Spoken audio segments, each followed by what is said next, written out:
በጣም አዝናለሁ። በኔ ምክንያት ይሁሉ ህዝብ እንዲጨነቅ በማድረጌ በጣም በራሴ አፍሬ ያለው አጋጣሚ በመጠቀም በኔ ስም የተከፈቱ በጣም ብዙ ፌክ አካውንቶች አሉ። ሶስት እናንተም ታደምጡት እጅግ አነጋጋሪ መረጃ ይዘን መተናል። የመጀመሪያው እጅግ በጣም በሚያሳዝን ሁኔታ ማስተር አብነት እጅግ በጣም አዝኖ መልእክት አስተላልፏል። በሱ ስም የተነገደው ምንድነው? አስጠንቅቋልም፣ ህዝብ ለምኗል።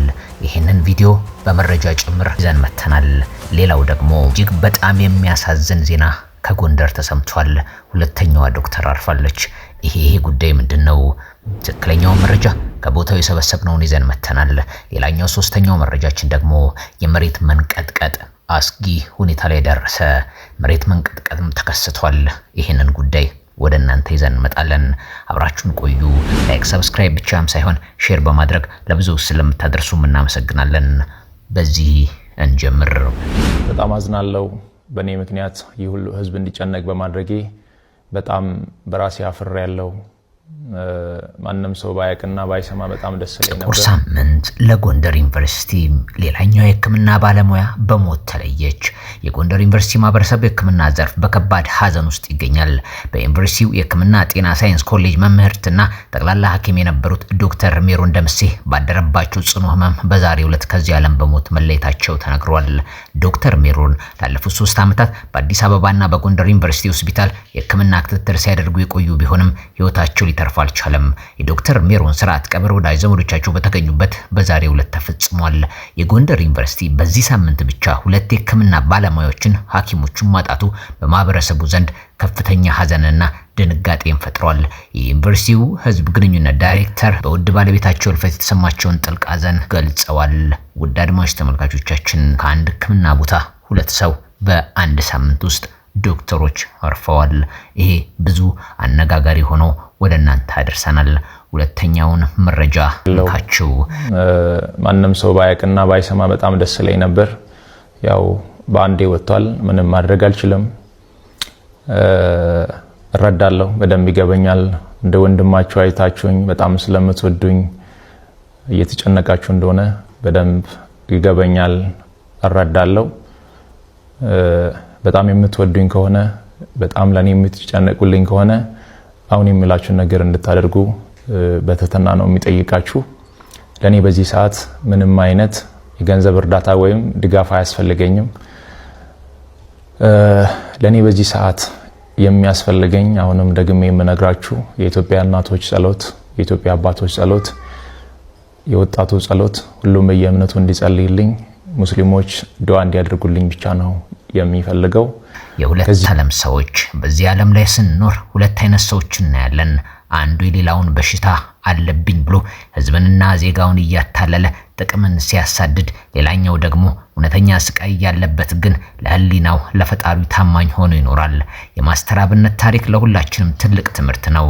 ኢትዮጵያዊ ሁሉ ሊረዳው ሊያግዘውና ከጎኑ ሊቆም እጁን በዘረጋበት ወቅት እርሱ ግን እንዲህ አለ። እኔ ገንዘብ አልፈልግም። ገንዘብ የምታሰባስቡልኝ ከሆነ ጭንቀት ውስጥ ገብቼ እታመምባችኋለሁ። ፈጣሪ እታመናለሁ፣ እሱ ያሽለኛል። የሚገርም ማንነት። ሰዎች ሳይታመሙ በሚያጭበረብሩበት ዘመን እርሱ ግን በህመም ውስጥ ሆኖ ተው አታስጨንቁኝ አለ። የፈጣሪውን እጅ መጠበቅ መረጠ። ይህ ነው የልብ ንጽህና።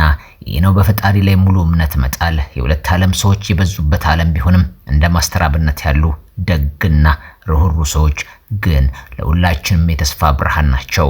ፈጣሪ አምላክ ፈውስን ይላክልህ እያለን ደግሞ በሌላ የተሰማውን ጉድ እንደዚህ እነግራችኋለን። ማስተር አብነት በሱ ስም አካውንት ተከፍቶ እየተሰበሰበ መሆኑንም ፍንጭ ሰጥቷል። ለኔ የሚያስፈልገኝ በዚህ ሰዓት ላይ ይህ ብቻ ነው። ምናልባትም ይህንን አጋጣሚ በመጠቀም በኔ ስም የተከፈቱ በጣም ብዙ ፌክ አካውንቶች አሉ። ገንዘብ እንዳይሰበሰብ አደራ ማለት እወዳለሁ። ይህንን መልእክቴ ደግሞ ለሁሉም አድርሱ፣ ጸልዩልኝ። ሌላ ምንም እርዳታ አያስፈልገኝም። አመሰግናለሁ። ጉዳዩን ስናጠራ እርግጥም በተለያዩ ሶሻል ሚዲያዎች ላይ በሱ ስም በማስመሰል የተለያዩ ገንዘቦችን ለህክምና ማሰባሰቢያ በሚል እንደዚሁ ፍለፊት ፈጠው ህዝቦች፣ ሰዎች፣ አንዳንድ ግለሰቦች እየሰበሰቡ ነው። ይህንንም እሱ እንደዚህ ተናግሮ ነበረ። ውድ ሀገራችን ህዝቦች እጅግ በጣም በሚያሳዝን ሁኔታ አትሰብስቡልኝ፣ ተው እያለ ያለው አብነትን እናድምጠው። ግዴላችሁም በሱ ስም እየተነገደ ያለውም ይሄ በጣም የሚያሳፍር ፍለፊት የወጣውንም የተለያዩ ዜናዎችን ስታደምጡ ሪፖርት ከማድረግ ወደ ኋላ እንዳትሉ እናሳስባለን። ውድ ሀገራችን ህዝቦች፣ የአሚዲያ አድማጭ ተመልካቾች ሌሎች መረጃዎችን እንደዚህ ደግሞ እናቀርባችሁ።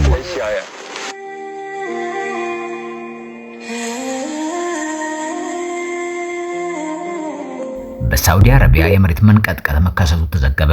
ዛሬ ማለዳ በሳውዲ አረቢያ እያንዳንድ አካባቢዎች የሪክተር ስኬል መጠኑ 4.3 የሆነ የመሬት መንቀጥቀጥ መከሰቱ የክልሉ የጂኦሎጂካልና የሴስሚክ ቁጥጥር ማዕከል አስታውቋል። የመሬት መንቀጥቀጡ በዋነኝነት በሳውዲ አረቢያ ምስራቃዊ ግዛት ውስጥ በሚገኙ አካባቢዎች ላይ በከፍተኛ ደረጃም ተሰምቷል።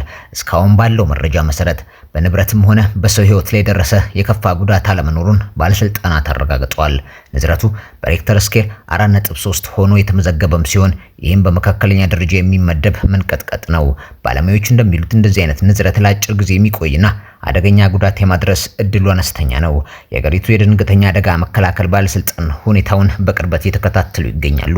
በአካባቢው የሚገኙ ነዋሪዎች ረጋ ብላችሁም ይፋዊ መረጃዎች እንድትከታተሉ፣ ከሐሰተኛ መረጃዎች እንድትጠነቀቁ ይመከራል። እዛ ያላችሁ ኢትዮጵያውያን ይሄ መረጃ ይድረሳችሁ። ውድ ሀገራችን ህዝቦች፣ የአሚዲያ አድማጭ ተመልካቾች 3 ፈጣን መረጃዎችን እንደዚህ ይዘን ቀርበን ነበረ። አብራችሁን ስላላችሁ አብራችሁን ስለቆያችሁ እናመሰግናለን። 24000 የገባውን ገጻችንን በአጭር ጊዜ ውስጥ እናንተው ናችሁን ያሳደጋችሁት፣ እጅግ በጣም እናመሰግናለን። ወደ 30000 የተንደረደረ ነው። ላይክ ሰብስክራይብ ብቻም ሳይሆን ሼር በማድረግ መረጃዎችን ደግሞ ለብዙዎች እንድታደርሱ ከአሚዲያ እንጠይቃለን። አሚዲያ እውነቱን ብቻ ለእናንተ የሚያደርስ እውነተኛ ገጽ። ሰላም ለሀገራችን፣ ሰላም ለምድራችን። ክብራትና ክብራን ጤና ይስጥልኝ። በጣም አዝናለሁ። በእኔ ምክንያት ይህ ሁሉ ህዝብ እንዲጨነቅ በማድረጌ በጣም በራሴ አፍሬያለሁ። ማንም ሰው ባያቅና ባይሰማ በጣም ደስ ይለኝ ነበር። ያው በአንዴ ወጥቷል። ምንም ማድረግ አልችልም። እረዳለሁ፣ በደንብ ይገበኛል። እንደ ወንድማችሁ አይታችሁኝ በጣም ስለምትወዱኝ እየተጨነቃችሁ እንደሆነ በደንብ ይገበኛል፣ እረዳለሁ። በጣም የምትወዱኝ ከሆነ በጣም ለኔ የምትጨነቁልኝ ከሆነ አሁን የሚላችሁን ነገር እንድታደርጉ በትህትና ነው የሚጠይቃችሁ። ለኔ በዚህ ሰዓት ምንም አይነት የገንዘብ እርዳታ ወይም ድጋፍ አያስፈልገኝም። ለኔ በዚህ ሰዓት የሚያስፈልገኝ አሁንም ደግሜ የምነግራችሁ የኢትዮጵያ እናቶች ጸሎት፣ የኢትዮጵያ አባቶች ጸሎት፣ የወጣቱ ጸሎት፣ ሁሉም በየእምነቱ እንዲጸልይልኝ፣ ሙስሊሞች ዱዓ እንዲያደርጉልኝ ብቻ ነው የሚፈልገው። ከዚህ ውጪ ግን ሌላ ነገር የሚሆን ከሆነ ሌላ ህመም እየታመምኩባችሁ እንደሆነ በደንብ እንድትረዱልኝ ፈልጋለሁ። ከምንም በላይ እግዚአብሔር የእናንተን ጸሎት የእናንተን ልማና ሰምቶ እኔን እንደሚፈውሰኝ አምናለሁ። ለኔ የሚያስፈልገኝ በዚህ ሰዓት ላይ ይህ ብቻ ነው።